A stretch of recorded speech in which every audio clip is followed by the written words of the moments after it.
They exiled her to a dead planet to erase her forever. What they forgot was that humans don't die quietly. The tribunal had been very clear. Dr. Elena Vasquez was guilty of treason against the Galactic Coalition.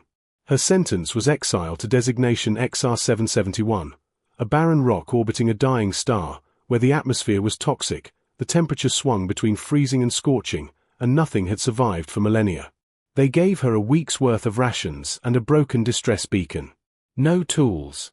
No weapons. No hope. Just a one-way drop pod, and the quiet satisfaction of her political enemies, who wanted her research buried along with her body. Elena had discovered something the Coalition didn't want known. Humans could survive almost anywhere, if they were stubborn enough. She proved it. The first week, she catalogued everything edible, or rather, everything her body could be forced to process. Lichen growing in acidic pools. Crystalline fungus that tasted like battery acid but contained calories. Her stomach rejected it at first, but Elena had grown up in the Appalachian dead zones after the resource wars. She knew hunger. She knew survival. The second week, she built shelter inside a cave system, using her prison jumpsuit to filter water from underground ice deposits. She fashioned tools from volcanic glass and scavenged metal from her drop pod. Her hands bled. She didn't stop. By month 2, she had mapped the entire continent, discovered geothermal vents capable of powering rudimentary generators, and begun cultivating fungus in controlled patches.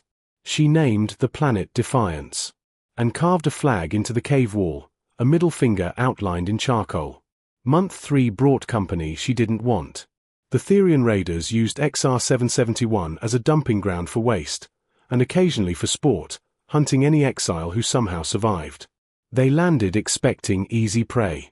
Elena had spent 6 weeks preparing. Deadfalls made from balanced boulders. Pits filled with acidic slurry. Tripwires linked to fungus spores that released hallucinogenic compounds. She studied the planet's hostile ecosystem, and weaponized every inch of it. The raiders never knew what hit them.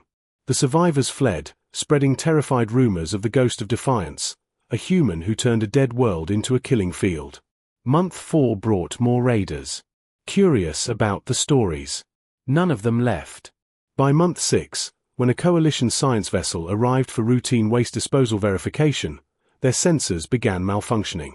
They detected structures, agriculture, power signatures, and in orbit, a warning beacon broadcasting in 17 languages. Deaf ions, sovereign human territory. Trespassers will be composted. The landing party found Elena in her workshop, crafting a radio from salvaged raider tech. She had lost weight, but gained muscle. Her eyes held the hard gleam of someone who had stared death down, and made it blink first. Dr. Vasquez, the Coalition officer, stammered. "You're alive." "Obviously," she replied, without looking up. Behind her, the cave walls were covered in tally marks. 17 confirmed kills. All raiders who thought a lone human was easy prey. "This planet is classified as uninhabitable," the officer said. "Was uninhabitable," Elena corrected. "Now it's mine. I've got water, food, shelter, and a nice collection of raider skulls for anyone who wants to dispute that claim." The officer glanced at his scanner, then at the thriving fungus farms, then at the weapons clearly fashioned from raider equipment. "The tribunal will never recognize. The tribunal can kiss my asteroid Tandas." Elena finally looked up. Her smile was sharp enough to cut hull plating. "Tell them Dr. Elena Vasquez, formerly of Earth, currently Sovereign Administrator of Defiance, is accepting diplomatic relations. On my terms." She pointed to the flag painted above the cave entrance. That same middle finger, now bright raider blood red. "And tell them next time they want to kill a human, they should make sure we're actually dead first. We're terrible at staying buried." The Coalition vessel left without disposing of its waste. Within a month, Elena had 3 more exiles requesting asylum.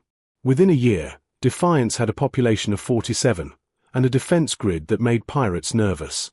Turns out, you couldn't kill a human by leaving them on a dead planet. You just gave them real estate.